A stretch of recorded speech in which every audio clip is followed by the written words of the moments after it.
शाळेचे दिवस प्रत्येकाच्या जिव्हाळ्याचा विषय असतो. शाळा म्हटलं की भरपूर आठवणी शाळेच्या संबंधित असतात. पहिल्या वर्गापासून ते अगदी शेवटच्या दिवसापर्यंत अनेक गमतीदार तसेच भावनिक गोष्टी घडलेल्या असतात. चॅनलवरती नवीन असाल तर जरूर सबस्क्राईब करा. अशातच सोशल मीडियावर एक व्हिडिओ व्हायरल होत आहे, ज्या व्हिडिओला पाहून प्रत्येकाला आपल्या शाळेतील जीवलग मित्र किंवा मैत्रिणीची नक्कीच आठवण येईल. व्हायरल होत असलेल्या व्हिडिओत दिसतंय की व्हिडिओ एका शाळेच्या वर्गातील आहे. त्यात वर्गात अनेक विद्यार्थिनी बाकावर बसलेले आहेत. त्यांच्या समोर काही शिक्षकही आहेत. एक विद्यार्थिनी हातात माईक घेऊन वर्गात समोर उभी आहे.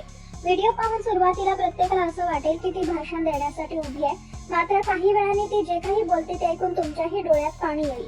माईक घेऊन ती बोलते की माझी नियती नावाची मैत्रीण माझी बेस्ट फ्रेंड होती आणि माझ्या एका चुकीमुळे ती माझ्याशी बोलत नाही, पण मला तिच्याशी बोलावंसं वाटत आहे. मी तुला खूप वेळेस सॉरी म्हणते, ती माझ्याशी बोलली पाहिजे, इतकीच माझी इच्छा आहे. मैत्रिणीबद्दल बोलून झाल्यावर ती भावुक होऊन रडू लागते. तिला रडताना पाहून तिच्या बाजूला बसलेली शिक्षिका तिच्याजवळ येऊन तिचे डोळे पुसते. तसेच विद्यार्थी तिचे बोलणे ऐकून हसताना दिसत आहेत. पुढे एक विद्यार्थिनी तिच्या बेस्ट फ्रेंड नियती जवळ जातो आणि तिला बोलतो, माझी नियती नावाची मैत्रीण